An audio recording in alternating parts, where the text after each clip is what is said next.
Bismillahirrahmanirrahim. Assalamualaikum warahmatullahi wabarakatuh.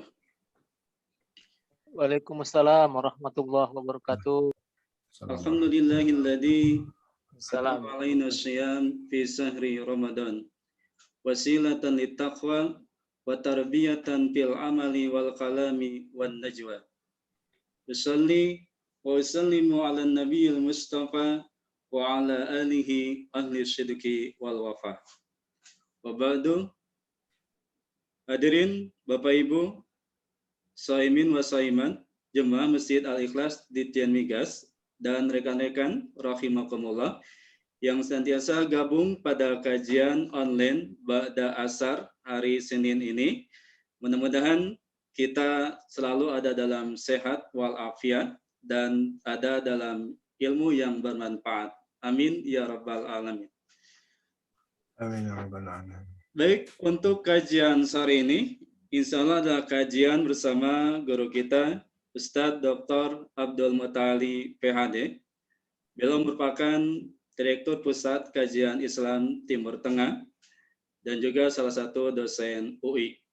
Insya Allah pada kesempatan kali ini akan membahas tentang sejarah puasa Ramadan.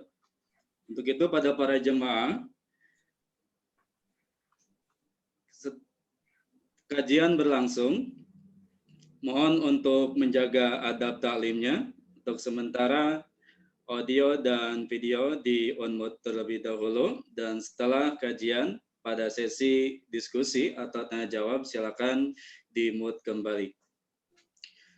Baik, mari kita simak bersama bagaimana sejarah puasa Ramadan dan apa asal dari kata Ramadan dan bagaimana sahabat dan para nabi berpuasa pada bulan Ramadan dan seperti apa puasanya orang Yahudi sebelum adanya Islam di bulan Ramadan ini. Baik, mari kita simak bersama Ustadz Dr. Abdul Mutali. Kepada beliau kami persilakan.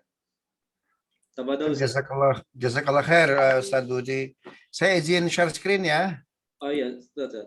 Belum diizinkan nih sama antum. Ya, Ustadz, sudah Ustadz. Sudah ya. Alhamdulillah sudah 800.000 yang hadir ya. Alhamdulillah. Jumlah malaikatnya lebih banyak nih.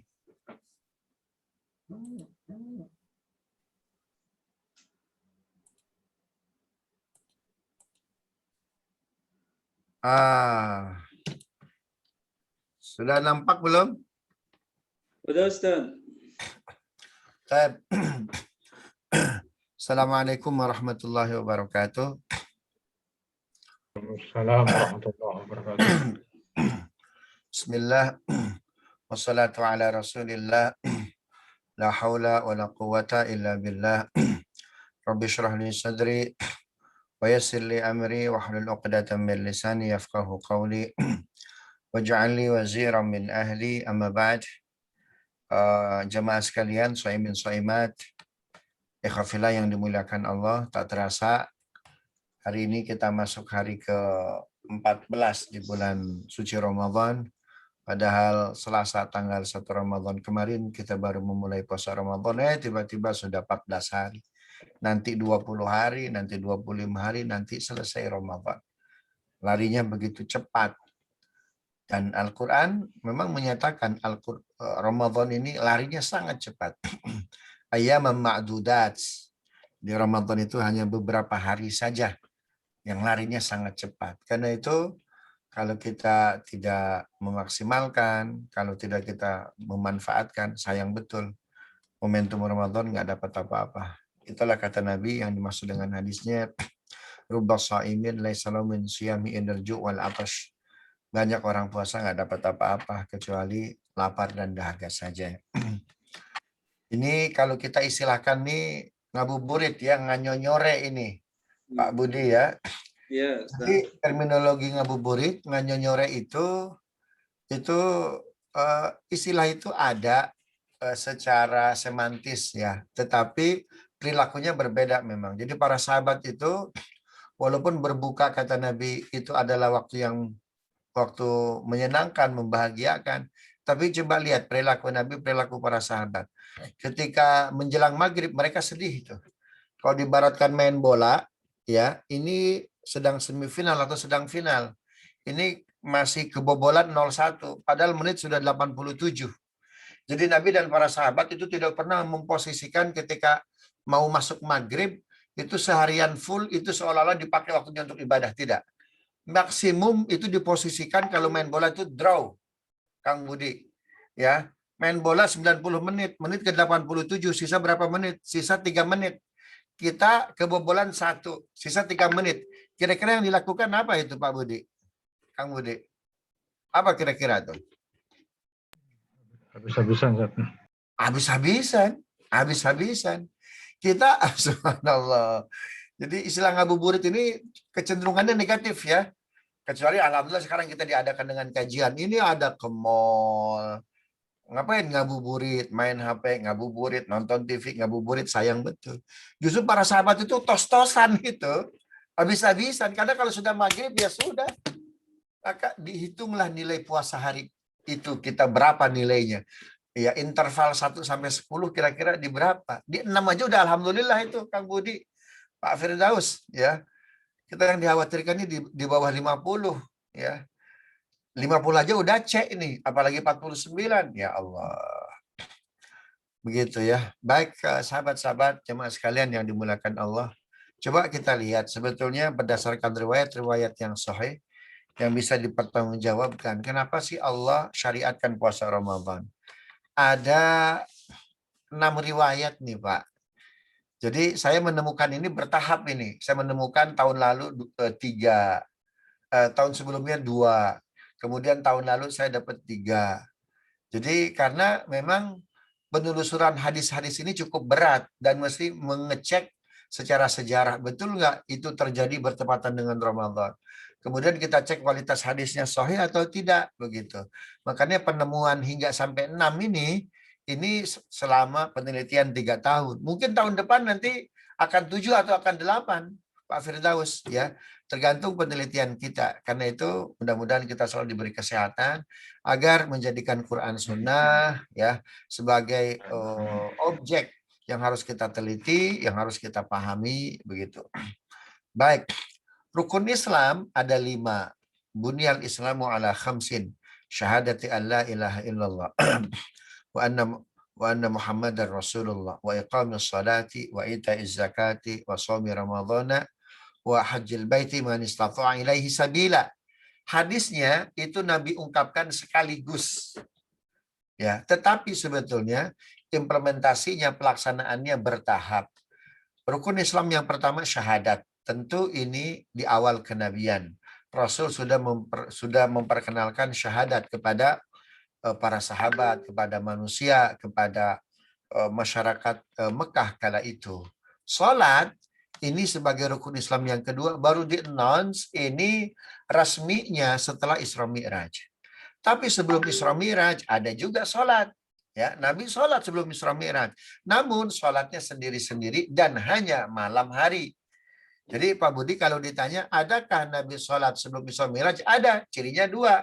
Sholatnya sendiri-sendiri, dan yang kedua semuanya malam hari. Nggak ada sholat siang, nggak ada sholat sore hari. Mana dalilnya? Ya ayyuhal muzammil, hai orang yang berselimut, kumil laila, bangunlah malam ini. Illa qalila, walaupun sebentar. Hai orang yang berselimut. Ada lagi, ya ayyuhal muddathir, hai orang yang berselimut. Qum fa'anzir, bangunlah, beri peringatan kepada manusia untuk menyembah Allah. Wa rabbaka, dan kepada Tuhanmu lah fakabbir, kau bertakbir. Saya tanya kepada bapak-bapak, orang berselimut ini sebuah bentuk metafor. Orang berselimut ini kira-kira metafornya siang atau malam? Rata-rata orang berselimut malam atau siang nih? Malam hari. Berarti sholat Nabi sebelum Isra Mi'raj itu semuanya malam. Apalagi ditambahkan ya ayyuhal muzammil qumil laila. Oh, ditambah lagi apa? Tambah kuat. Maka sholat Nabi sebelum Isra Mi'raj, sholat sahabat sebelum Isra Mi'raj, semuanya malam hari. Dan masing-masing ada berjamaah. Karena masing-masing itulah boleh berlama-lama hingga Nabi bengkak. Subhanallah. Karena itu ya menjelang Isra Mi'raj turun akhir surat Al-Muzammil. Inna rabbaka ya'lamu annaka taqumul lail wa thuluthahu wa ta'ifatun minal ladzina ma'ak wallahu yuqaddirul laila wan nahar alima an lan tusufata ba'daikum faqra'u ma tayassara minal Qur'an. Muhammad, sekarang bacanya nggak usah panjang-panjang, yang gampang-gampang saja tuh lihat. Jadi Nabi sebelum Isra Mi'raj sholatnya malam sendiri-sendiri dan bacaannya sangat panjang. Begitu tuh ya. Nggak ada dulu sholat zuhur, tidak ada sholat asar. Kapan ada sholat zuhur, kapan ada sholat asar? Setelah IM, Isra Mi'raj. Ya, ditandai dengan Al-Isra ayat 78. Aqimus sholata liduluki syamsi ila ghasaqil lail wa Qur'an al-fajr. Inna Qur'an al-fajri kana mashhuda. Muhammad, dirikanlah sholat karena adanya sinar matahari. Sholat yang kita ada sinar matahari, sholat apa itu? Sholat apa itu? Zuhur dan asar. Nah, baru adanya sholat siang dan berjamaah. Dalilnya apa? Aqimus sholat. Dirikanlah hei oleh kalian sholat. Tuh, baru berjamaah. Dulu apa? Masing-masing. Karena masing-masing, kufar Quraisy nggak takut. Kang Budi nggak takut. Ya. Nah, ketika mau Isra Mi'raj, istri Nabi wafat, paman Nabi wafat, tapi setelah Isra Mi'raj Nabi sholatnya berjamaah, nggak takut lagi. Kenapa? Sekarang Muhammad sholatnya berjamaah. Dipikirkan ini kalau mau ngezalimi, ngebully, melakukan persekusi kepada Muhammad dan pengikutnya. Kenapa? Sholatnya udah bareng. Subhanallah. Hari ini umat sholatnya masing-masing. Ada sholat keramat jati, kan begitu ya. Ada sholat menteng. Mudah dipecah-pecah tuh, betul nggak? Nggak paham nih jamaah nih Subhanallah. Nah, zakat, puasa, haji tidak ada di Mekah. Ya. Sebelum zakat cuma ada infak sedekah, sedangkan zakat, sedangkan wakaf ya, adanya di mana? Di Madinah.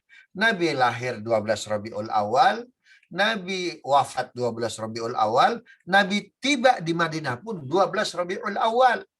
Nah, 12 hari, 12 Rabiul Awal hingga 26 Rabiul Awal penandatanganan Piagam Madinah.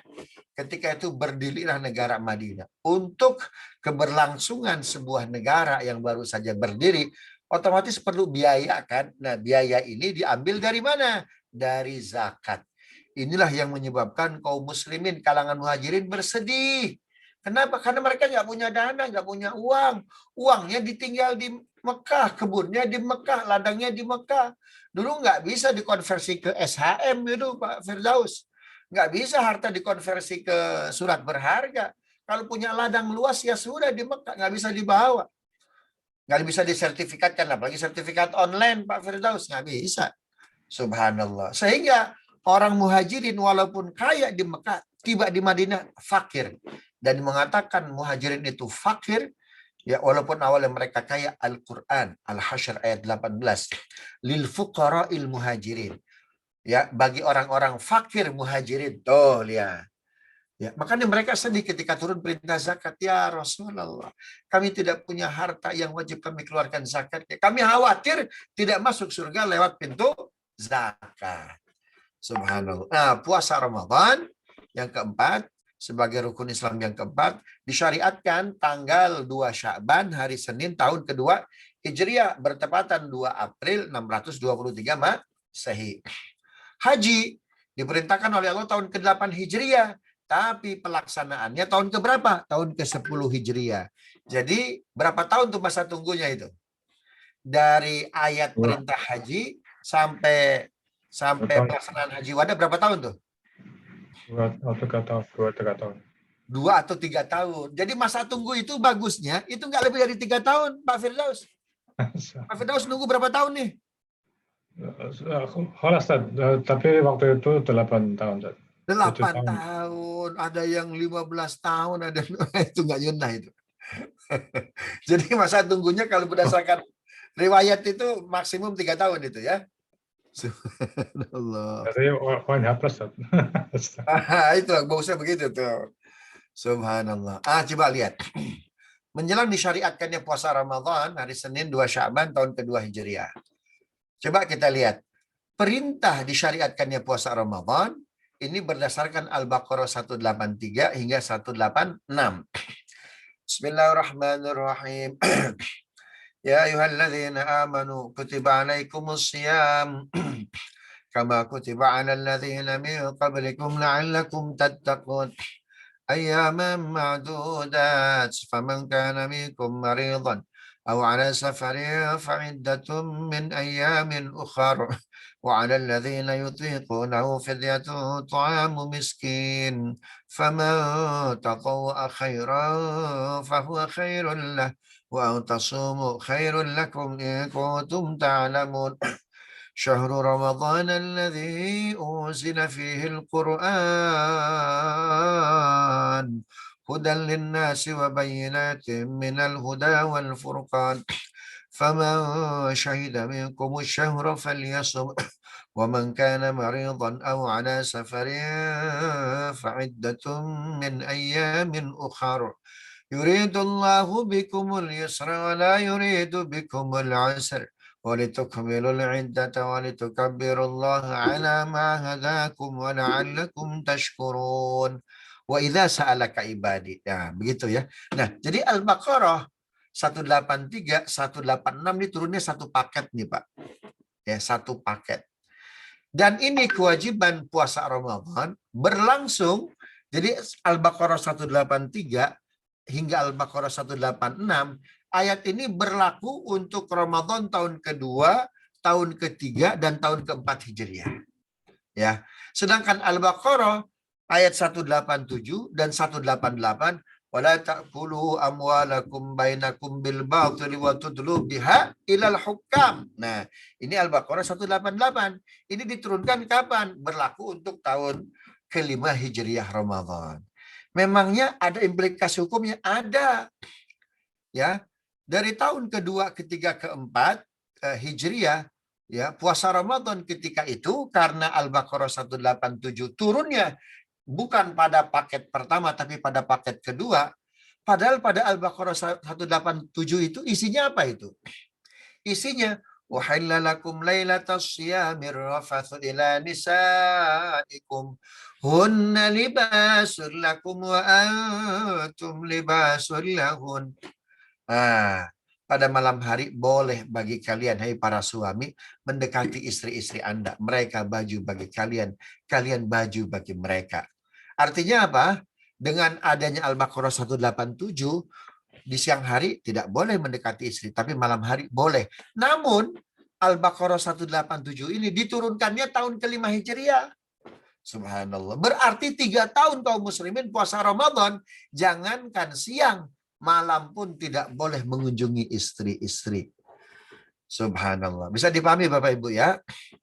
Nah, ini sebabnya saya tidak mengatakan timbul demonstrasi, timbul riak-riak di antara istri-istri para sahabat. Ada yang bertanya ke Hafsah, ada yang bertanya ke Aisyah, ya.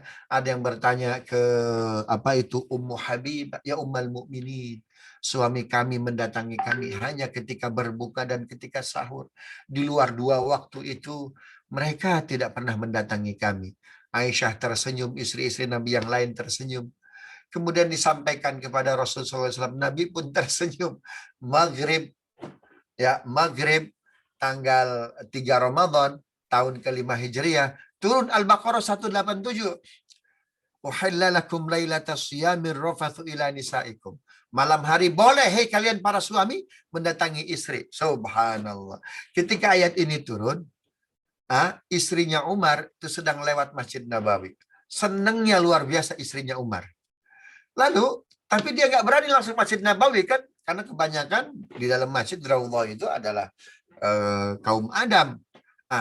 Adik iparnya namanya Ja'far bin Khattab keluar.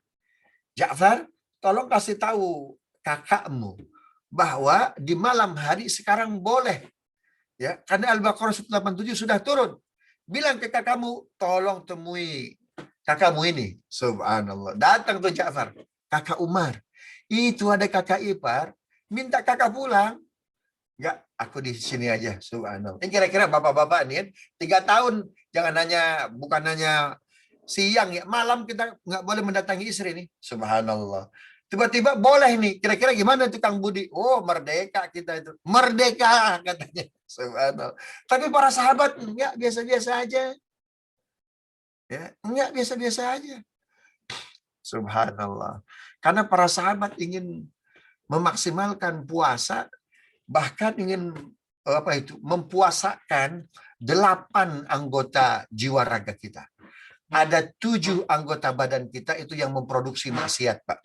1 mata, 2 lisan, 3 telinga, ya, 4 tangan, 5 perut, 6 kemaluan, 7 kaki. Nih, 7 produsen maksiat kita. Yang 7 ini akan berimplikasi kepada apa? Kepada hati kita. Maka hati itu sangat dipengaruhi dari produksi maksiat-maksiat yang dilakukan oleh 7 anggota badan tadi. Nah, para sahabat ingin mempuasakan bukan hanya perutnya, bukan hanya mulutnya, tapi apa? Kehormatan dirinya, kemaluannya. Subhanallah. Ya, itu ketika Umar tidak mau pulang, ya ketika adik iparnya bilang, mohon maaf, kakak ipar, itu kakak Umar nggak mau pulang, subhanallah. Itu istrinya Umar sendiri yang masuk Masjid Nabawi itu. Ditariknya baju Umar, ayo pulang, pulang, pulang. Allahu Akbar. Bapak kalau baca kisah ini bisa tertawa, Pak. Dulu guru kami di Mesir menceritakan ini, subhanallah. Artinya iman para sahabat itu luar biasa. Itu sebabnya kenapa? Sebetulnya nafsu yang paling besar, kalau kita komparasi laki perempuan, lebih besar perempuan. Lebih besar. Allah memberikan malu kepada perempuan, Allah memberikan nafsu kepada perempuan 9. Laki-laki diberikan nafsu oleh Allah 1. Cuma, mohon maaf ya. Cuma mohon maaf. Ini perempuan nafsunya 9. Tapi Allah berikan rasa malu berapa? 9. Sehingga tertutup tuh. Sebaliknya laki-laki Allah beri nafsu berapa? Allah beri nafsu 1. Tapi Allah kasih malunya pun berapa? 1. Gitu. Jadi nggak tahu malu itu. Subhanallah. Kata Nabi, inna syaitana yajri majrad dam. Sesungguhnya setan itu mengalir dalam aliran darah kita. Apa kata Nabi? Fadayyiquhu bisawm. Maka tutup ruang geraknya dengan apa itu? Dengan puasa. Subhanallah. Begitu ya Bapak Ibu ya. Nah sekarang coba kita lihat. Al-Baqarah 183 sebagai dalil awal disyariatkannya puasa Ramadan. Ada berapa riwayat sih sehingga Allah menurunkan Al-Baqarah 183 ini? Nah ini kajian 3 tahun saya mendapatkan mendapatkan 6 riwayat nih ya. Tidak tahu nanti tahun depan ya atau tahun lusa lagi mudah-mudahan ada umur. Riwayat-riwayat ini bisa bertambah ya. Baik. Baik, kita coba mulai riwayat yang pertama. Sebentar ya. Tolong. Baik. Pertama riwayat bahwa Al-Baqarah 183 Allah turunkan ini sebagai bentuk respon ya terhadap turunnya Ali Imran ayat 102. Ayatnya ya ayyuhalladzina amanu taqullaha haqqa tuqatih wa la tamutunna illa wa antum muslimun. Hai orang-orang yang beriman, bertakwalah kalian dengan sebenar-benarnya takwa, jangan sekali-kali mati kecuali dalam keadaan Islam. Ketika ayat ini turun, Rasul senang sekali. Tapi pada saat yang bersamaan Rasul sedih. Kau suruh umatku untuk bertakwa. Tapi tidak dijelaskan metode, cara agar memperoleh takwa yang terbaik. Nggak disebut caranya ya Rab. Subhanallah. Nah, ini Ali Imran 102 ini diturunkan 27 Rajab tahun kedua Hijriyah. Sedangkan Al-Baqarah 183 sebagai syariat awal puasa Ramadan diturunkan 2 Sya'ban tahun kedua Hijriyah. Artinya Ali Imran 102 diturunkan berapa hari sebelum kewajiban syariat puasa? 3 hari. Ya, atau mohon maaf 5 hari. Ya, jadi 5 hari sebelum Ali Imran 102, mohon maaf, 5 hari sebelum Allah turunkan kewajiban syariat puasa Ramadan, Allah turunkan Ali Imran 102. Jangan sekali-kali mati kecuali muslim. Bertakwalah dengan sebenar-benarnya takwa. Kata Nabi kita, ya Arab, kau suruh umatku untuk bertakwa. Tapi metodenya apa? Caranya apa? Allah kasih tahu caranya dengan diturunkan Al-Baqarah 183. Ya ayyuhalladzina amanu kutiba alaikumus shiyam kama kutiba alal ladzina min qablikum la'allakum tattaqun. Hai orang-orang yang beriman, telah diwajibkan atas kalian berpuasa seperti telah diwajibkan atas umat-umat sebelum kalian agar kalian bertakwa. Puasalah agar kalian bertakwa. Jadi cara yang paling tokcer, cara yang paling ampuh untuk mendekatkan kepada destinasi takwa, apa itu? Puasa. Subhan. Ini dikasih tahu oleh Allah bocorannya ini, bocorannya. Jadi kalau diibaratkan penalti nih Pak, penalti itu kan harusnya 95% itu bola tuh masuk ya ke gawang lawan kan. Ini gawang lawannya sudah tanpa kiper itu. Ya, harusnya ini 100% itu masuk. Subhanallah. Sama. Harusnya di bulan Ramadan ini umat Islam ini semuanya bertakwa itu. Kenapa Allah kasih tahu caranya? Ini gol, ini gawang, ya ini gawang lawan tanpa kiper, apalagi jarak penalti sangat dekat. Ini analogi pertama. Analogi kedua, takwa itu ibaratkan soal, ada 1000 soal. Kata dosen, minggu depan kita ujian akhir semester. Soalnya ada 1000. Ya. Kira-kira waktu seminggu atau waktu 3 hari lah yang kita punya untuk mempelajari 1000 soal. Itu cukup tidak kira-kira? Sangat berat. Akan sangat mudah ketika dosen bilang begini. Ini soal ujian akhir semester, ada 1000 soal, 3 hari ke depan kita UAS ya. Namun dari 1000 soal ini yang akan saya ujikan hanya soal 1 sampai 100. Lebih mudah mana itu? Lebih mudah yang terakhir karena diberi apa? Kisi-kisinya. Ini Ramadan ini puasa, kisi-kisi bertakwa. Kalau kalian mau puasa, kalian bisa takwa. La'allakum tattaqun.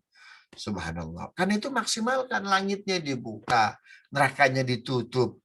Subhanallah. Setan-setannya dibelenggu. Ini penalti tanpa kiper. Ya Rob. Sudah penalti jarak dekat tanpa kiper lagi. Sejatinya 100% bola itu masuk ke gawang. Makanya Nabi heran. Wailun liman marra bihi Ramadan falam yughfar lahu. Celaka. Orang lewat bulan Ramadan nggak diampuni dosanya. Itu seperti menggolkan penalti tanpa kiper nggak masuk. Bolanya ke kanan, ke kiri, atau ke atas. Ya Rob. Allahu Akbar. Paham ya Bapak-Bapak ya? Jadi puasa ini adalah metode manhaj ilahi. Metode ilahi ini. Yang paling dekat dengan apa? Dengan takwa. Karena semua peredaran darah yang isinya setan dalam tubuh kita ini, kita kunci, kita keluarkan tuh setannya. Seperti dibekam tuh Pak. Makanya Nabi itu paling senang dibekam bulan apa? Bulan Ramadan. Coba lihat, Bapak berbekamlah ya di bulan Ramadan ini. Nggak mesti tanggal 17, 19, 21. Posisi darah semua lagi pasang, Pak. Subhanallah. Begitu ya. Riwayat yang kedua, kenapa Allah syariatkan puasa dengan diturunkan Al-Baqarah 183?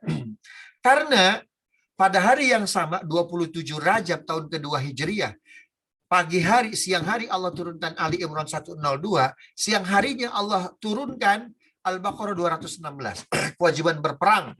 Ini mitigasi informasi perjuangan Badar. Ya ayyuhalladzina amanu kutiba alaikumul qitalu wa huwa kurhul lakum.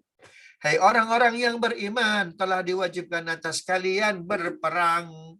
Walaupun berperang itu kalian benci. Subhanallah. Jadi Al-Baqarah 183 ini respon terhadap Al-Baqarah 216.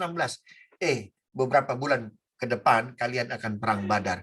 Itu sudah diinfokan oleh Allah Subhanahu wa taala melalui Al-Baqarah 216. Para sahabat galau. Galaunya itu bukan takut. Galaunya itu bukan takut mati, bukan. Tetapi apa amunisi dari Allah? Ya, tapi apa nutrisi dari Allah? Apa kekuatan dari Allah agar kami bisa menang dalam perang Badar ini?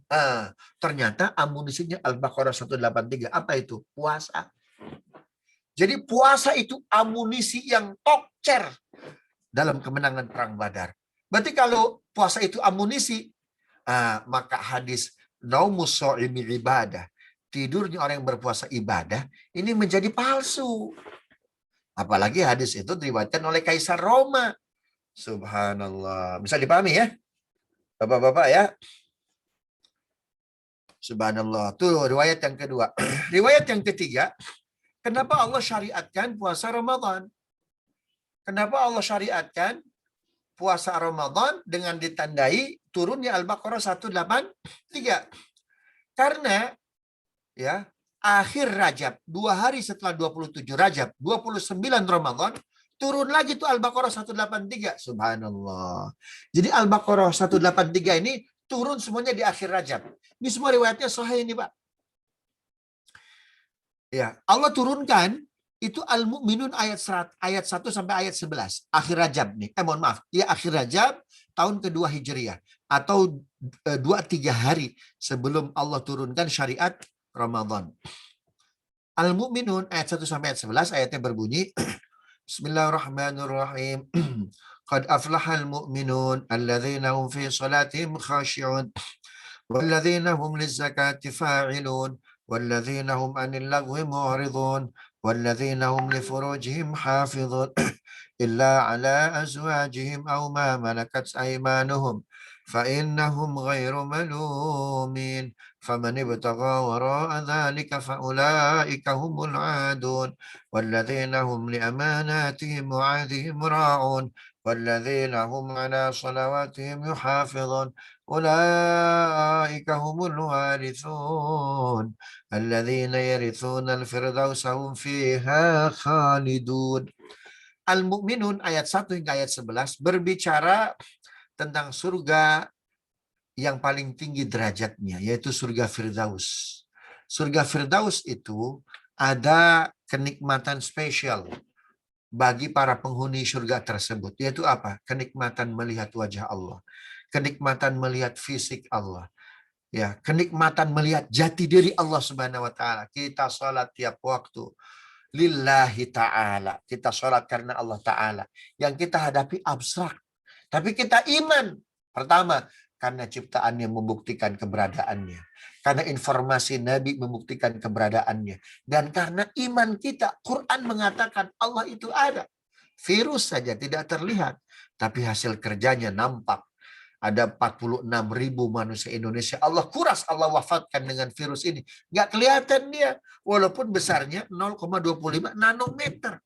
Harusnya kita pun bekerja, Bapak Ibu sekalian, dan sahabat-sahabat di Kementerian Migas, ya, ini harusnya bekerja tuh kayak virus, nggak kelihatan tapi hasilnya nampak. Jangan carbuk, ya apa-apa posting, apa-apa cerita, nggak usah. Seperti virus, nggak kelihatan tapi hasilnya nampak. Harusnya begitu tuh. Nah, surga yang di dalamnya ada kenikmatan bisa melihat wajah Allah, ya, yang bisa melihat fisik Allah. Apa sih nikmatnya melihat fisik Allah? Subhanallah. Apa sih nikmatnya melihat wajah Allah? Wallahu a'lam. Yang jelas kenikmatan yang luar biasa. Kita belum merasakan itu. Cuma anak metafor atau analogi sederhananya, Bapak-bapak diundang ke Istana Negara Merdeka atau Bogor untuk acara buka puasa bersama. Oh, dikasih makan, dikasih minum kita yang sangat lezat. Tiba-tiba sedang enak-enak makan, enak-enak minum. Kemudian pas Pampres bilang begini, sebentar lagi Presiden akan memasuki ruangan Garuda. Nah, itu kira-kira kita masih enak makan, enak minum, atau kita tinggalkan semuanya? Kita akan tinggalkan semuanya. Kenapa? Karena ada yang lebih nikmat dari itu semua. Kenapa? Bertemu dengan Presiden. Apalagi bertemu dengan Tuhannya Presiden. Subhanallah. Cuma untuk menjadi penghuni surga Firdaus berat, syaratnya 6. Dari 6 ini 2 umatnya berat. Apa itu? Walladzina hum lizzakati fa'ilun. Penghuni surga Firdaus harus muzaki, mustahik nggak bisa. Kesian nih saudara-saudara kita nih yang di PHK ya karena kondisi pandemi seperti ini. Kemudian wafat, jadi mustahik, berat nih. Subhanallah. Nah, nggak semua umat Nabi muzaki. Syarat yang kedua yang berat itu apa? Walladzina hum li amanatihim wa ahdihim ra'un. Subhanallah. Orang-orang yang diamanahi urusan orang banyak tapi dia mampu amanah. Kira-kira jabatan apa ini? Pejabat, pemimpin. Padahal nggak semua umat Nabi pemimpin. Kebanyakan dipimpin, kebanyakan rakyat. Nah, jadi surga Firdaus ini surga elit. Bukan diperuntukkan untuk kelompok elit, tapi untuk kelompok elit ini. Itu sebabnya kenapa Umar bin Abdul Aziz ketika ditanya, ya Khalifah, kenapa Anda ambil jabatan Khalifah? Anda kan ahli ibadah, ahli zuhud. Kenapa jadi Khalifah? Andaikan bukan karena motivasi ingin melihat wajah Allah di surga Firdaus, nggak mau aku jadi Khalifah. Subhanallah. Umat Nabi nggak semuanya Khalifah, nggak semuanya pejabat, nggak semuanya menteri, nggak semuanya gubernur, nggak semuanya wali kota, bupati, nggak semuanya camat. Kebanyakan rakyat jelata. Nabi berdoa. Doa Nabi Allah kabulkan Al-Baqarah 183. Dengan disyariatkannya puasa, muncullah hadis Nabi. Lissaimi farhatan.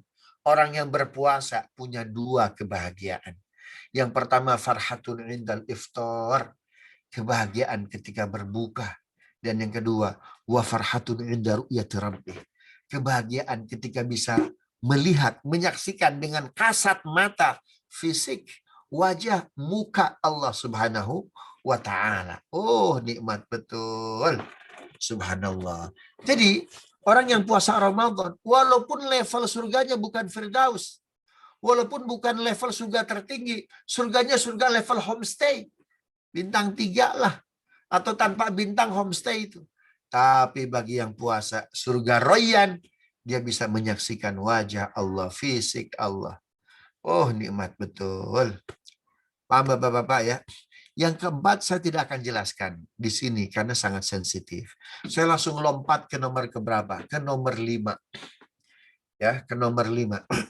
Kenapa Allah syariatkan puasa Ramadan? Kenapa Allah turunkan Al-Baqarah 183? Nabi tiba di Madinah atau di Yathrib kala itu namanya. Salah satu motivasinya selain karena perintah Allah, selain untuk mengembangkan dakwah Islam karena di Mekah sudah tidak memungkinkan lagi, karena konsekuensi dari perjanjian Bai'atul Aqabah pertama dan kedua. Di antara klausulnya Nabi diminta untuk menjadi apa? Juru damai di antara pihak-pihak yang bersengketa yang ada di Yathrib kala itu, yaitu Aus dan Khazraj. Tiba Nabi di Yathrib di Madinah, lalu stay Nabi tinggal di rumah sahabat beliau namanya Abu Ayyub Al-Ansari yang nanti makamnya di mana? Di Konstantinopel, di Turki, di pinggir benteng Konstantinopel. Tinggallah Nabi di rumahnya Abu Ayyub Al-Ansari. 2-3 hari utusan perwakilan Aus dan Khazraj tiba di depan rumahnya Abu Ayyub Al-Ansari di mana Nabi tinggal di situ. Itu mau masuk pintu saja berebut buka itu hingga pintu rumahnya Abu Ayyub Al-Ansari roboh. Nabi sedih, ya Rab, jangan sampai umatku seperti ini. Apa kata Nabi? Mohon izin silakan masuk. Aku mau ke utara dulu sebentar. Nabi ke utara 500 meter dari Madinah. Nabi berdoa dengan 3 permohonan, 2 dikabul, 1 ditolak. Yang ditolak itu apa? Ya Allah, aku minta umatku bersatu. Ya Allah, aku minta umatku bersatu. Tapi dikabul nggak sama Allah? Tidak dikabul ya doa Nabi tersebut. Karena itu Nabi datang tiap hari ke tempat Nabi berdoa di mana doa Nabi tidak dikabul tersebut. Sekarang tempat Nabi berdoa itu dibuatkan satu masjid di utara Madinah, 500 meter jaraknya, namanya sebuah masjid ijabah. Ijabah artinya diijabah, dikabul. Walaupun tidak semua doa Nabi dikabul. Itu terjadi tahun keberapa? Tahun pertama Hijriah. Karena itu Nabi berdoa terus, ya Allah, aku minta umatku bersatu. Tapi ketika Allah turunkan Al-Baqarah 183 dengan syariat puasa, maka yang tadinya tidak dikabul, persatuan umat Nabi menjadi dikabul. Sepulang Nabi perang Badar tanggal 27 Ramadan, harusnya pulang ke rumah, tidak, tapi pulang ke Masjid Nabawi, beriktikaf, beristirahat, beribadah. Malam harinya Nabi dan sahabat saling memimpikan diri mereka masing-masing. Nabi bermimpi para sahabat, para ahli Badar, bermimpi mereka tidur di atas air. Para sahabat memimpikan Nabi, Nabi tidur di atas air. Ternyata bangun-bangun, Madinah apa? Turun hujan. Nah, mimpinya kayak kita tuh ya. Kita mimpi, apa itu? Basah kuyup, ternyata apa? Ngompol. Nah, pagi harinya, keluarlah hadis Nabi yang kita baca hari ini dalam riwayat Ahmad. Apa kata Nabi? Umatku akan mengalami 5 fase. Pertama, fase kenabian, selesai dengan wafatnya aku. Yang kedua, fase al-khilafah ala minhajun nubuwah. Umat Islam di bawah penguasa-penguasa yang baik. Kemudian yang ketiga, fase mulukan Adnan. Umatku di bawah penguasa-penguasa penggigit. Mulai Muawiyah bin Abi Sufyan hingga Sultan Abdul Hamid II 1923. Fase keempat, fase kita 1923 sampai wallahu a'lam. Kita di bawah mulukan Jabbarin, penguasa-penguasa otoriter. Para penguasanya, remote kontrolnya tidak mengenal Allah dan tidak beriman kepada Allah. Ini fase siapa? Inilah fase kita. Karena itu sangat wajar. Inilah fase sabar, kata Nabi. Tapi dan jangan bersedih. Jangan gelisah. Karena fase keempat bukan fase terakhir. Akan ada fase kelima. Fase apa itu? Al-khilafah ala minhajun nubuwah. Umat Islam bangkit kembali. Umat Islam bersatu kembali. Jadi doa Nabi dikabul nggak tuh? Doa Nabi dikabul nggak tuh? Halo? Assalamualaikum. Dikabul, Ustaz. Jadi dikabul tuh Pak Firdaus doa Nabi itu. Walaupun dikabulnya kapan? Di akhir zaman Pak Firdaus ya. Cuma Insya Allah. dikabulnya itu syariatnya setelah Allah turunkan Al-Baqarah 183. Subhanallah. Karena itu Bapak Ibu yang dimuliakan Allah, agar fase keempat ini nggak terlalu lama, apa kata Nabi? Ada 3 doa yang tidak akan pernah ditolak oleh Allah Subhanahu wa taala. Pertama, da'watus shaim hatta yuftir. Doa orang berpuasa hingga dia berbuka.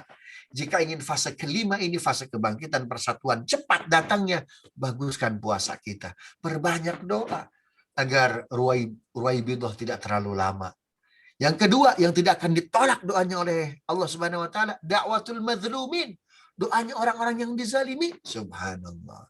Dan yang ketiga, yang tidak akan pernah ditolak doanya, da'watul imamil adil. Doanya pemimpin yang adil. Karena itu kita minta calon-calon pemimpin yang adil untuk berdoa. Subhanallah, kita angkat mereka, kita dukung mereka. Begitu ya.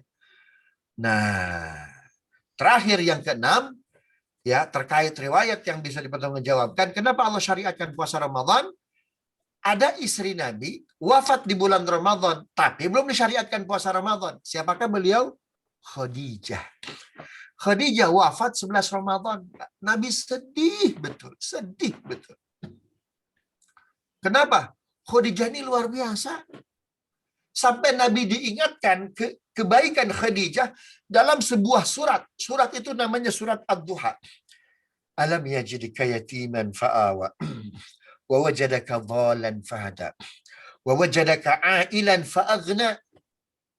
Muhammad, tahu nggak? Kami dapati Anda itu dulu yatim.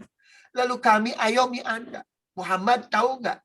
Kami dapati Anda itu dulu tersesat. Kalau enggak kami intervensi. Anda sama saja dengan Abu Jahal, Abu Lahab. Bisa menyembah berhala. Tapi kami intervensi. Fahada. Lalu kami berikan hidayah.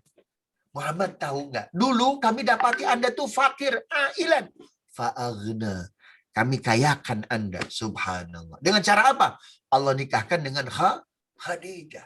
Perjuangan Khadijah luar biasa, Pak. Ada hadis khusus dari Nabi untuk Khadijah. Hadis apa itu? Liyahdiyanna ahadukum khairun minad dunya wa ma fiha. Ya, seseorang yang menjadi fasilitator hidayah bagi orang lain, itu pahalanya lebih hebat. Ya, kekayaannya, kesejahteraannya, kemewahannya lebih hebat ketimbang dunia dan seisinya. Oh, dahsyat betul. Kenapa? Khadijah setiap kali kufar Quraisy datang menemui Muhammad. Muhammad, kami akan dukung Anda, lindungi Anda, bela Anda. Bahkan kami mau bergabung sebagai Islam. Tapi dong bayar kami dong. Subhanallah. Apa jawab Nabi? La ikraha fiddin. Nggak ada paksaan dalam agama. Khadijah menyaksikan dialog Nabi dan orang-orang ahlul kitab, orang-orang kufar Quraisy tersebut. Menyaksikan Khadijah. Jawaban suamiku benar. Tidak ada paksaan dalam agama. Orang memeluk agama bukan karena dikasih uang, tapi karena keikhlasan. Tetapi suamiku bilang seperti itu pun wajar. Karena memang tidak ada uang. Tidak ada dana. Keluar Khadijah dari rumahnya. Dikejar itu. Semua orang ahlul kitab, kufar Quraisy yang mau masuk Islam. Tapi mesti dibayar. Betul mau masuk Islam? Betul. Tapi tolong dibayar dulu. Baik, berapa Anda minta? Sekian dinar, sekian dirham. Dibayar oleh Khadijah. Subhanallah, sampai satu waktu harta Khadijah habis. Nabi bertanya, kemana hartamu? Khadijah hanya diam saja. Ada nanti di surga katanya. Rasul paham bahwa seluruh harta Khadijah disodakohkan. Memuji Khadijah, keluarlah hadis Nabi. Liyahdiyanna ahadukum khairun minad dunya wa ma fiha. Khadijah, Pak, ini wanita paling mulia sejagat dunia akhirat. Sebelum Khadijah menikah dengan Rasul Shallallahu Alaihi Wasallam, Miss Universe-nya dunia akhirat siapa? Ada yang tahu? Siapakah Miss Universe dunia akhirat sebelum Rasul menikah dengan Khadijah? Yang tahu nih sepedanya dari Pak Firdaus nih. Ibu Asia sudah. Siapa? Ibu Asia. Bukan. Ibu Maryam. Ini Maryam, betul. Dalilnya dari mana? Al-Quran. Surat Ali Imran ayat 42. Bismillahirrahmanirrahim. Wa idh qalatil malaikatu ya Maryamu innallaha astafaki wa tahharaki wa astafaki ala nisa'il alamin. Jadi ibunda Maryam itu menyebut 3 gelar sekaligus. Pertama, lihat ayatnya. Surat Ali Imran ayat 42. Dan ingatlah ketika Jibril berkata, malaikat berkata kepada Maryam, Maryam, Innallah astafaki, Allah telah memilih Anda. Jadi gelar ibunda Maryam pertama apa? Al-Mustafa. Yang kedua, wa tahharaki, Allah telah mensucikan Anda. Gelar kedua, Al-Mutahharah, wanita yang disucikan. Subhanallah. Yang ketiga, wastafaki ala nisa'il alamin. Nisa'ul alamin, Miss Universe dunia akhirat. Ini ajang-ajang Miss Universe sekarang ini yang diadakan oleh orang-orang barat itu songong itu nih, Pak Firdaus. Subhanallah. Miss Universe buka aurat. Ibunda Maryam disuruh mensucikan itu.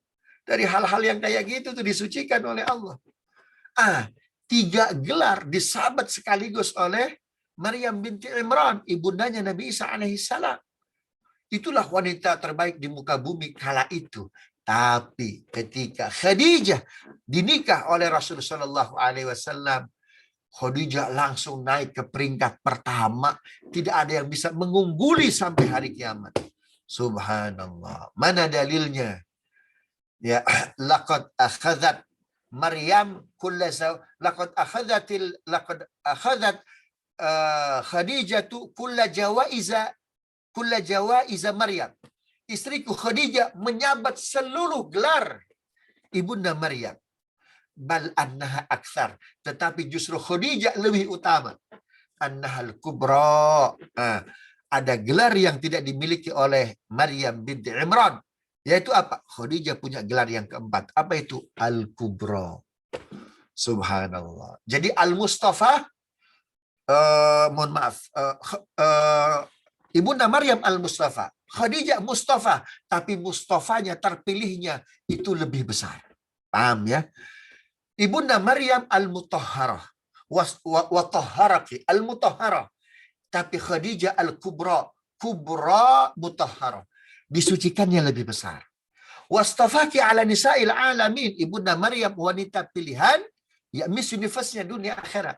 Tapi ibunda Khadijah itu kubra nisa'il alamin, wanita alam terbaik di muka bumi. Al-Kubra, gelar yang tidak dimiliki oleh perempuan manapun kecuali oleh Khadijah. Subhanallah. Begitu ya. Sayangnya kepada Nabi luar biasa. Bahkan sampai akhir hayatnya. Ya Rasulullah, hartaku sudah habis. kau menyesal istriku? Tidak, justru aku sedih karena tidak ada lagi yang bisa aku wakafkan, aku hibahkan untuk Islam. Kalau boleh, jasadku nggak usah dikubur ya Rasulullah. Andaikan tulang belulangku bermanfaat kau jadikan dakwah, maka pakailah jasadku ya Rasulullah. Dahsyat betul. Kontribusinya luar biasa, tapi minta ke Nabi malu-malu. Ketika sakaratul maut bilang ke putrinya, Fatimah, tolong bilang ke ayahmu nanti kain kafan ibu itu minta dari sorban ayah yang dipakai untuk menerima wahyu. Bilang gitu ke Nabi, malu tuh. Padahal yang beliau berikan ke Nabi, ke Allah, ke Islam luar biasa. Subhanallah, kita baru sedekah sedikit udah berani nyuruh-nyuruh orang nih. Sedekah nggak berapa udah berani-berani nyuruh orang nih, merasa paling berjasa. Khadijah coba lihat, sedekahnya seluruh hartanya. Cibang minta sorban doang. Ya Allah, tapi malu tuh kepada siapa? Rasul Shallallahu Alaihi Wasallam. Dan Rasul pun akhlaknya tak terhingga. Subhanallah. Dan Rasul, mohon maaf, ini kita buku sejarah kita ini sayang ya, menjelaskan putra-putri Nabi itu hanya Qasim, Abdullah, Zainab, Ruqayyah, Ummi Kulthum, ya, kemudian Fatimah. Kan Rasul menikah dengan Khadijah. Khadijah sudah punya anak 3 dari suami pertama dan suami kedua. Ada Hindun, ada Hallah, ada Hindun, ada Hallah, ada Hillah. Kemudian ada Hindun, ada Hallah, dan Hillah. Subhanallah. Kenapa itu tidak dijelaskan? Padahal Nabi sayangnya luar biasa. Nabi tidak pernah membeda-bedakan anak asli, anak tiri, Pak. Sampai-sampai Hallah, Pak. Beliau memuji ayah tirinya Rasulullah SAW luar biasa. Ya, luar biasa. Saking sayangnya Hallah kepada Rasulullah SAW, dia menikah.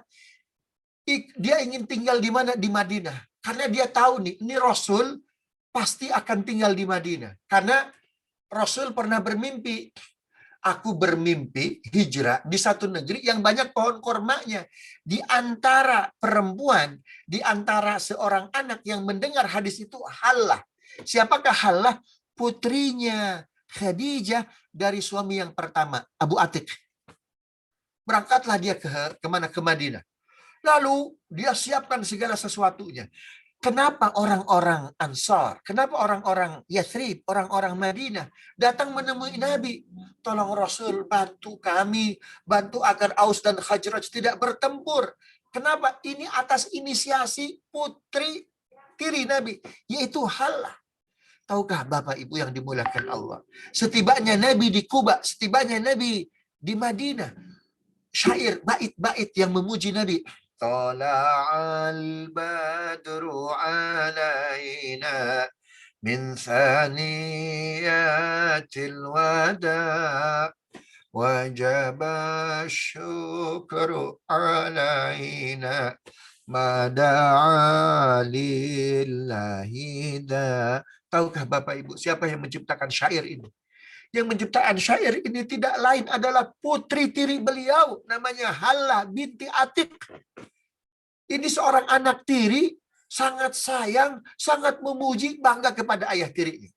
Bapak Ibu pernah mendengar nggak anak tiri bela, sayang, memuji ayah tirinya? Sering mendengar nggak? Sering mendengar nggak? Jarang. Jarang. Justru yang ada apa? Rintihan anak tiri. Kan film Ari siapa itu? Ari Anggara tuh ya. Subhanallah, dulu tuh ketika kita masih kecil tuh kan. Tapi syair Tala'al badru alaina min thaniyatil wada wajaba syukru alaina mada'a lillahi da. Subhanallah, telah datang, telah terbit al-badru, purnama alaina, di tengah-tengah kita. Subhanallah. Siapakah yang menyusun syair ini? Hallah binti Atiq. Tidak lain adalah putri tiri Nabi. Subhanallah. Makanya Nabi itu langsung menangis itu. Bukan sekedar syairnya. Karena memang yang mengkoordinir ya masyarakat Madinah untuk menyanyi itu, Rasul yang dilihat pertama kali adalah wajahnya Hallah. Subhanallah. Subhanallah. Khadijah, Bapak Ibu yang dimuliakan Allah, itu wafat di bulan Ramadan, tanggal 11 Ramadan. Rasul ingin wafatnya Khadijah ini dikenang. Wafatnya Khadijah ini bukan wafat yang terakhir. Ya, setelah itu kebaikannya, perjuangannya, dakwahnya hilang begitu saja. Hilang di ingatan Nabi, hilang di ingatan umatnya. Subhanallah. Sampai-sampai Nabi berdoa, ya Allah kuatkan cintaku kepada Khadijah. Ketika itu Bapak Ibu, ketika Nabi berdoa seperti itu, ya Khadijah kan wafat tanggal 11 Ramadan tahun 619 Masehi. Atau 2 tahun sebelum hijrahnya Nabi SAW kemana? Ke Madinah. Atau 4 tahun sebelum disyariatkannya puasa Ramadan. Nabi minta, ya Allah, jangan hilangkan kenanganku terhadap Khadijah. Kuatkan cintaku, kuatkan ingatanku, dan umatku mengenang kebaikan Khadijah. Subhanallah. Ketika itu, doa itu diungkapkan lagi oleh Nabi di mana? Di Madinah. Persis ketika melihat Halah binti Atik. Putri Khadijah, putri tiri Rasul Shallallahu Alaihi Wasallam. Berdoalah Nabi itu, Pak. Ya Allah, ingatkan aku akan Khadijah, kuatkan ingatkanku, kuatkan cintaku. Subhanallah. Lalu Allah turunkan Al-Baqarah 183. Nah, sebelum Allah turunkan 183, ketika Rasul melihat pertama kali wajah Halah binti Atik di Madinah ketika melantunkan Tola al-Badru alaina min saniyatil wada, itu Nabi langsung berdoa, itu kena turun ayat. Ya. Jadi ketika Nabi berdoa, ya Allah kuatkan ingatanku kepada Khadijah, kuatkan ingatan umatku akan Khadijah, tambahkan cintaku kepada Khadijah. Ketika itu turun surat Asy-Syu'ara ayat 84. Mana ayatnya? Waj'alli lisana sidqin fil akhirin. Ya Allah, berikan kepadaku lisan-lisan kebaikan bagi generasi setelah aku. Maksudnya apa? Orang kalau bisa kenal Khadijah bukan hanya aku, tapi generasi setelah aku. Ini dalil haul nih Bapak Ibu. Doanya Nabi Ibrahim. Waj'alli lisana sidqin fil akhirin. Ya Allah, berikan kepadaku lisan-lisan kebaikan yang bisa menceritakan kebaikan aku, yang bisa menceritakan masa-masa lalu, kebaikan-kebaikan generasi lalu, bagaimana para nabi berdakwah fil akhirin untuk generasi-generasi selanjutnya. Ini namanya haul. Jadi salah satu hikmah haul itu apa? Mengingat kebaikan dulu 100% agar sampai di generasi sekarang 100%. Kartini sejarahnya pakai jilbab karena tidak ada haul, subhanallah. Jadi nggak pakai jilbab tuh hari ini Kartininya. Gurunya Syekh Soleh Darat nggak dijelaskan dalam sejarah Kartini. Bagaimana Kartini mengaji, bagaimana Kartini belajar tafsir, tauhidnya Kartini nggak nampak. Salah satu hikmah haul mengingatkan kita akan kebaikan-kebaikan masa lalu. Orang, tokoh. Nah, Rasul ingin kebaikan Khadijah pun sama, dikenang. Maka sebetulnya puasa Ramadan ini haul besar. Umat Rasul Shallallahu Alaihi Wasallam mengenang kebaikan Khadijah. Bisa dipahami ya, jemaah sekalian, ikhwah yang dimuliakan Allah, bisa dipahami ya? Allah. Baik, subhanallah. Ini yang bisa saya sampaikan ya. Mudah-mudahan bermanfaat. Sudah jam 5:07 nih. Barangkali ada pertanyaan silahkan. Saya izin stop share ya. Baik, Alhamdulillah telah kita simak bersama kajian bersama Ustadz Abdul Muta'ali dalam sejarah puasa Ramadan, dan sangat menarik sekali pada kajian tadi, dan mudah-mudahan bisa menginspirasi iman kita khususnya pada bulan puasa Ramadan ini agar tetap lebih bisa istiqomah menjalankan segala apa yang diperintahkan Allah Subhanahu wa taala. Untuk itu, sebelum ditutup, silakan para jemaah yang mau menambahkan atau bertanya terkait sejarah puasa Ramadan. Kami persilakan. Sekali lagi dipersilakan pada para jemaah yang menyimak kajian sore ini, yang mau menambahkan atau bertanya.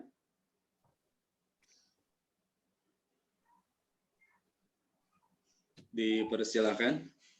Mau persiapan buat takjil kali Pak Budi. Iya. Ya, kalau tidak ada kita cukupkan. Mudah-mudahan bermanfaat ya. Apa mungkin Ya, sedikit. Silakan. Bismillahirrahmanirrahim.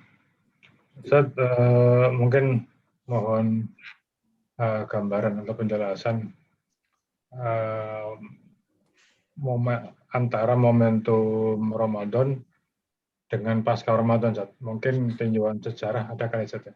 Maksudnya seberapa hebat sih Ramadan itu membuat kaum muslimin itu berhasil sukses dalam hari-hari berikutnya, Ustaz. Mungkin mohon izin, mungkin ada tinjauan sejarah dari, bisa jadi mungkin dari masa Khulafaur Rasyidin atau masa belakangan, Ustaz.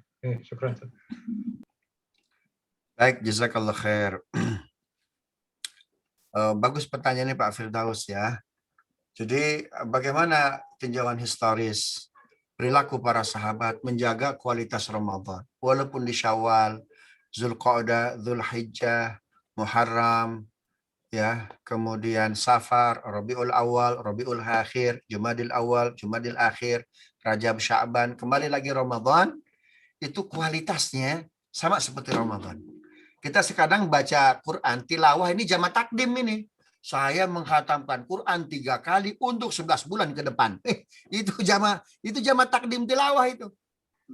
Ada juga jamaah takdim qiyamul lail. Ya Allah, saya qiyamul lail 1 bulan di bulan Ramadan untuk jamaah takdim qiyamul lail 11 bulan ke depan. Subhanallah. Itu nggak boleh. Maka dikata Nabi, la ta'budu Ramadan. Kalian jangan menyembah bulan Ramadan. Nah, para sahabat, Pak, yang ditanyakan oleh Pak Firdaus, ya, sebetulnya pernah ditanyakan oleh sahabat Nabi. Karena para sahabat itu asyik masyuk dengan Ramadan, asyik masyuk. Ya Rasulullah, andaikan setiap bulan Ramadan, tentu kami sangat nikmat, tentu kami sangat nyaman. Nah, tetapi kan tidak mungkin, karena bulan itu ada 12 bulan dan tidak mungkin semuanya Ramadan. Ya, dijelaskan oleh Al-Quran At-Taubah 36, inna iddata syuri 'inda Allah 12 syahran fi kitabillah yawma khalaqas samawati wal arda min arba'atun hurum dzalika ad-dinul qayyim. Sesungguhnya bilangan bulan itu di sisi Allah ada 12 bulan. Dari 12 bulan ada 4 yang diharamkan oleh Allah tuh. Jadi nama-nama bulan sudah disebutkan tuh. Jadi nggak semuanya Ramadan. Tetapi para sahabat ingin bahwa setiap bulan di luar bulan Ramadan itu Ramadan bisa di copy paste. Ya. Pertanyaan sahabat langsung dijawab oleh Allah Subhanahu wa taala. Agar walaupun 11 bulan ini namanya bukan Ramadan, suasana batiniahnya seperti Ramadan, tapi kualitas para sahabat beribadahnya mirip Ramadan. Ada tipsnya, ada caranya, dan caranya langsung dari Allah Subhanahu wa taala. Allah turunkan Pak Firdaus surat Ar-Rum ayat 30, 31, 32. Untuk menjaga Ramadan agar Syawal seperti Ramadan, Zulqa'dah seperti Ramadan, Zulhijjah seperti Ramadan, dan terus bulan-bulan yang lain seperti Ramadan. Syaratnya apa? Munibina ilaih wattaquh wa aqimus shalah wa la takunu minal musyrikin. Munibina ilaih. Tumbuh kembangkan bahwa kembali kepada Allah adalah aktivitas yang paling menyenangkan. Itu tuh.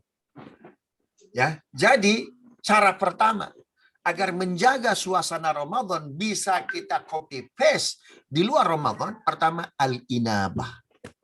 Kembali kepada Allah ada 2 dalam Al-Qur'an, ada taubah, ada inabah. Apa bedanya taubat? Apa bedanya inabah? Taubat kembali kepada Allah pasca maksiat. Inabah kembali kepada Allah selesai ibadah. Hebat mana tuh? Hebat mana tuh? Inabah.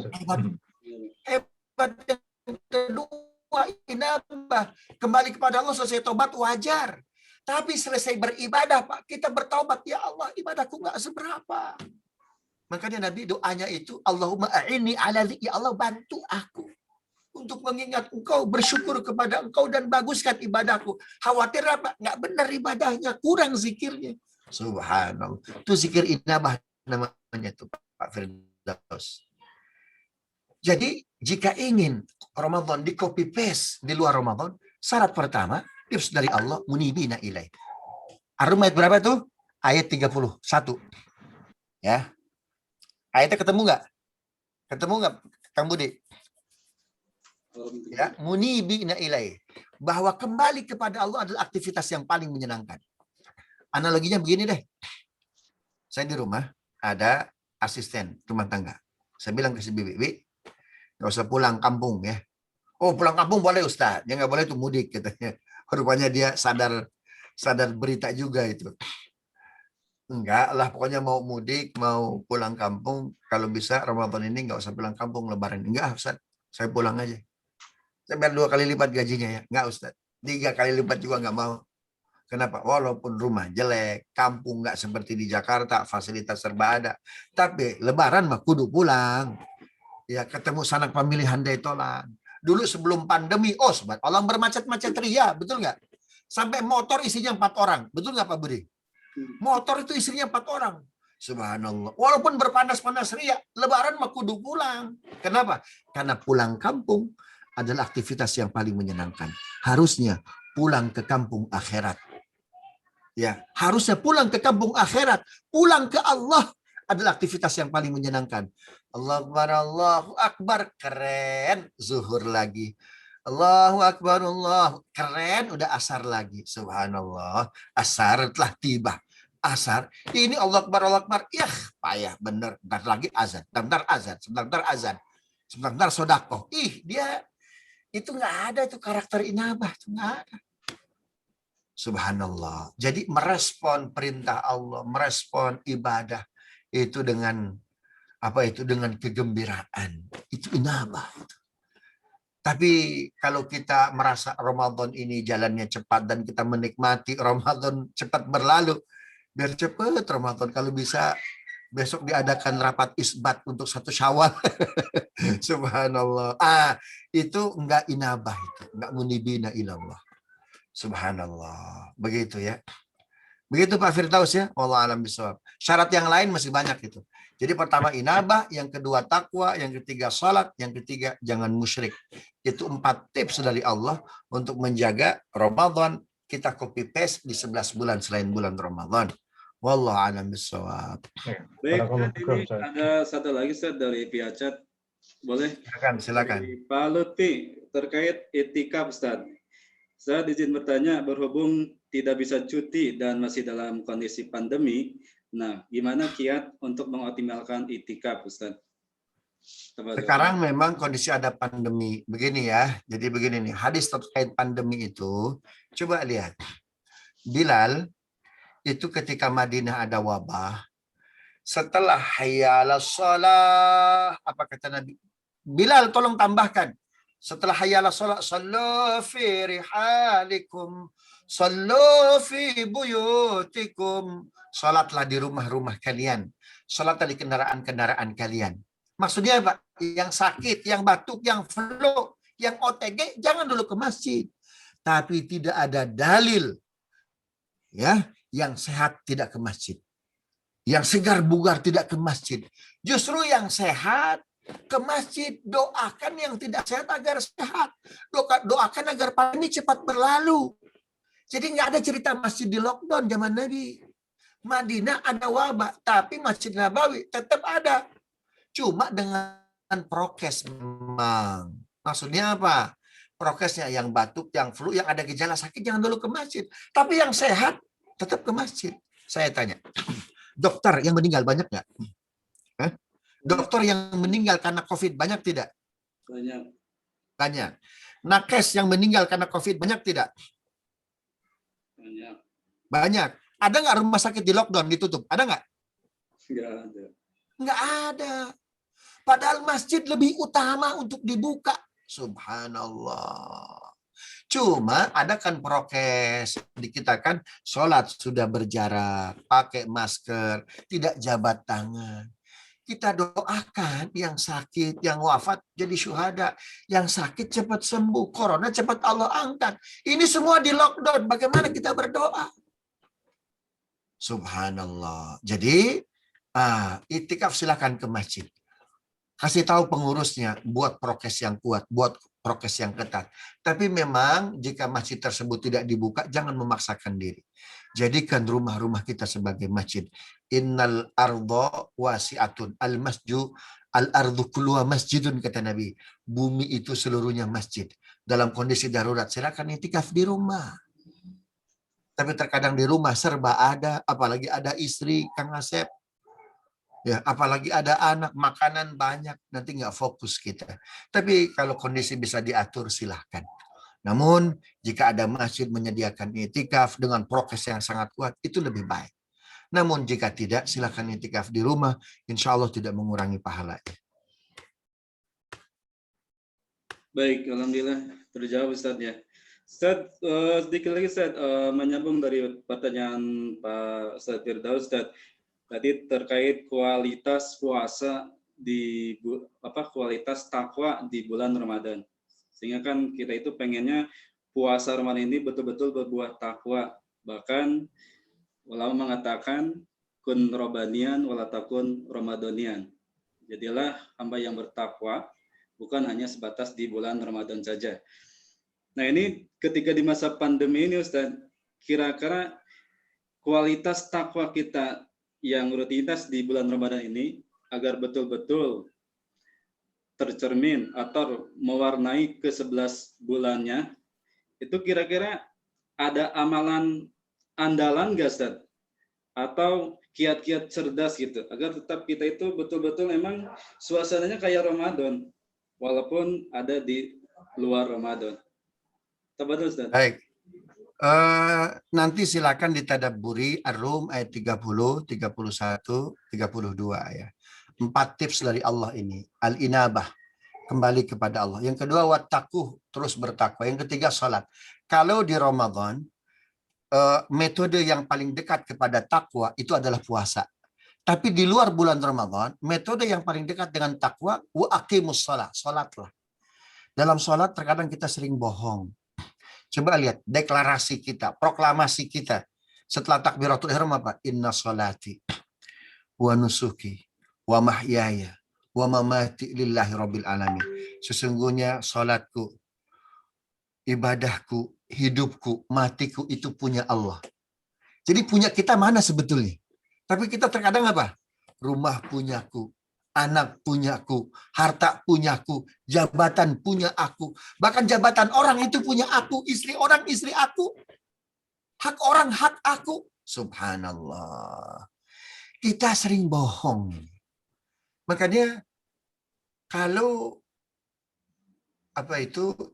di Ramadan, metode ilahi yang paling dekat dengan takwa puasa. Tapi di luar bulan Ramadan, wa aqimus shalah, perbanyak sholat.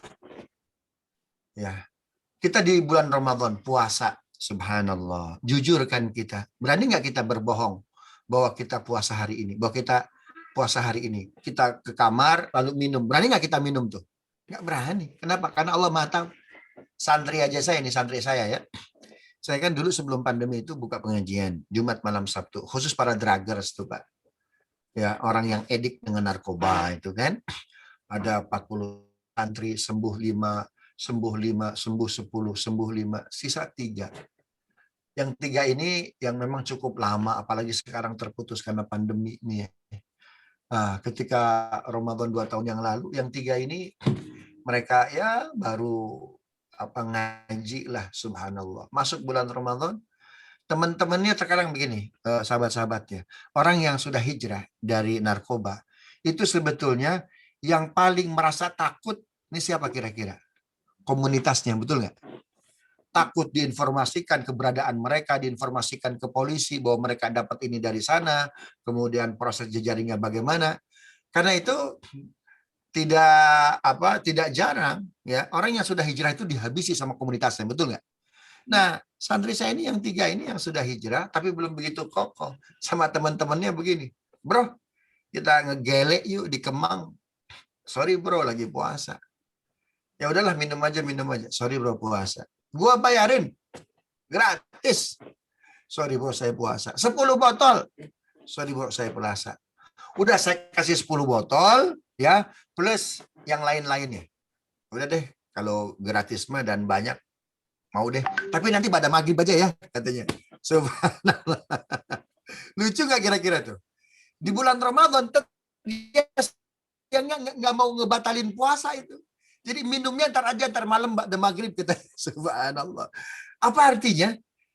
Kan mohon separah-parahnya santri saya itu yang baru hijrah itu. Dia siang tuh nggak mau ngebatalin. Apa artinya? Jujur. Dan kejujuran paling hebat di Ramadan itu dengan puasa. Karena itu tolong puasa dilanjutkan di luar bulan Ramadan. Ada Syawal 6 hari, Senin, Kamis, Ayyamul Bid, ada Daud, subhanallah. Dan difokuskan juga sholat. Wattaqu wa aqimus sholat. Subhanallah. Begitu ya. As-saumu li wa ana ajzi bi. Puasa itu untukku. Aku sendiri yang punya sistem untuk apa? Memberikan ganjaran kepadanya. Kenapa? Karena dalam sholat, orang kan sudah mendeklarasikan diri. Diriku, hidupku, matiku, ibadahku, sholatku. Milik Allah.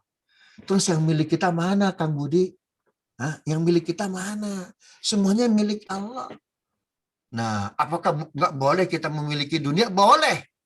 Karena kita hidup di dunia, kita harus punya dunia. Yang tidak boleh itu merindukan dunia, Kang Budi. Ya, karena kita tinggal di dunia, kuasai dunia, dapatkan dunia. Tapi jangan pernah merindukan dunia. Itulah pernyataan Khadijah. Ya, pernyataan Khadijah. Subhanallah, orang paling kaya. Ya, apalagi kalau bisa kita di dunia tapi merindukan akhirat. Gitu ya. Gitu Kang Budi ya. Jadi itu tuh. Jawabannya sama, pertanyaannya sama ya dengan Pak Firdaus begitu. Baca Ar-Rum 3132. Itu tips dari Allah untuk copy paste Ramadan di luar bulan Ramadan. Itu ya, Allah alam bissawab.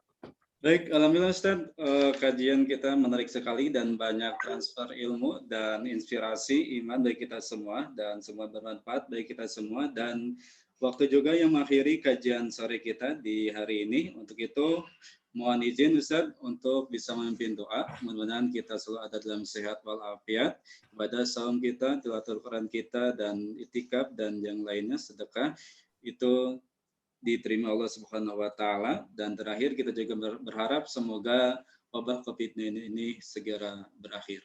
Tafadhol Ustaz. Astagfirullahaladzim, astagfirullahaladzim. Bapak Ibu, mari sejenak kita lembutkan hati kita. Kita tampilkan dosa-dosa yang pernah kita lakukan.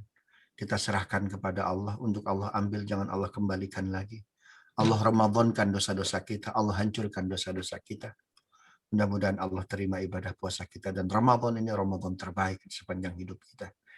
Astaghfirullahaladzim, astaghfirullahaladzim. Allahumma salli ala Sayyidina Muhammad wa ala ali Sayyidina Muhammad. Alhamdulillah syakirin. Alhamdulillah hamdan syakirin, hamdan na'imin. Hamdan yuafi ni'amahu wa yukafi'u mazida. Ya Rabbana lakal hamdu wa lakal syukru kama yanbaghi bi jalali wajhikal karim wa li 'azimi sultani. Ya Allah, ampuni dosa kami, orang tua kami, guru-guru kami, orang-orang yang telah berjasa dalam hidup kami. Quran yang kami baca, hadis yang kami baca, kajian yang saya sampaikan, amal soleh yang kami persembahkan, pun sampaikan pahalanya kepada orang tua kami, guru-guru kami, orang-orang yang berjasa dalam hidup kami. Ya Allah, anugerahkan kepada kami kelembutan hati, agar menikmati setiap ayat yang kami baca, menikmati setiap hadis yang kami baca, menikmati setiap amalan-amalan ibadah yang kami kerjakan. Tapi jika hati kami keras, hati kami busuk, ya Allah, ganti. Berikan kepada kami hati yang baru, ya Allah. Jika hati kami keras, ya Allah, angkat, ya Allah. Berikan hati yang baru. Jika hati kami tidak bisa Kau perbaiki, berikan ya Allah hati yang baik. Sebagaimana Engkau telah memberikan hati kepada Umar, kepada Abu Bakar, kepada Uthman, kepada Ali bin Abi Thalib, ya Rabb. Kami tidak nyaman beribadah, kami tidak nyaman mensyukuri nikmat-nikmat-Mu. Mungkin karena dosa-dosa kami, karena itu angkat ya Allah. Jangan sekadar Kau angkat corona, angkat musibah, angkat pula dosa-dosa kami. Buat apa Kau angkat corona, tidak Kau angkat dosa.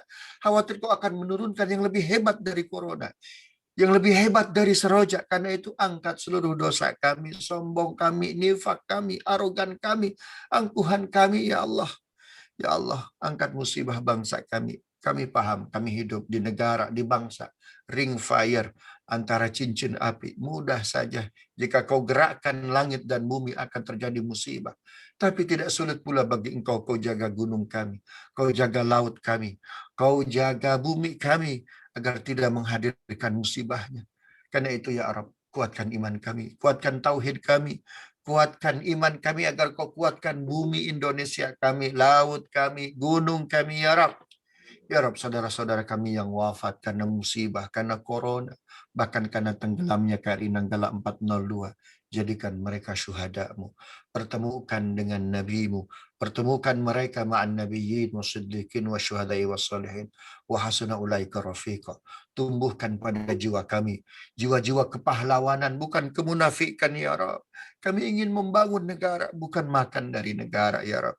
Kuatkan negara kami dengan ayat-ayat suci-Mu, dengan lisan-lisan hadis Nabi-Mu, dengan doa-doa ulama yang istiqomah yang hanya takut kepadamu ya Rabb.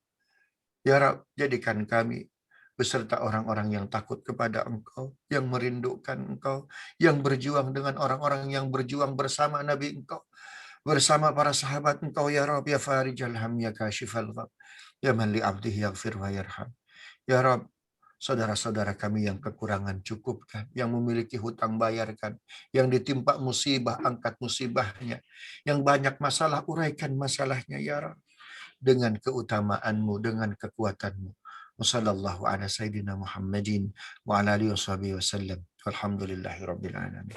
Subhanakallahumma rabbana wa bihamdika asyhadu an la ilaha illa anta astaghfiruka wa atubu ilaik. Assalamualaikum warahmatullahi wabarakatuh. Waalaikumsalam warahmatullahi wabarakatuh. Barakallahu fikum. Terima kasih Pak Ustadz. Assalamualaikum warahmatullahi wabarakatuh. Waalaikumsalam warahmatullahi wabarakatuh.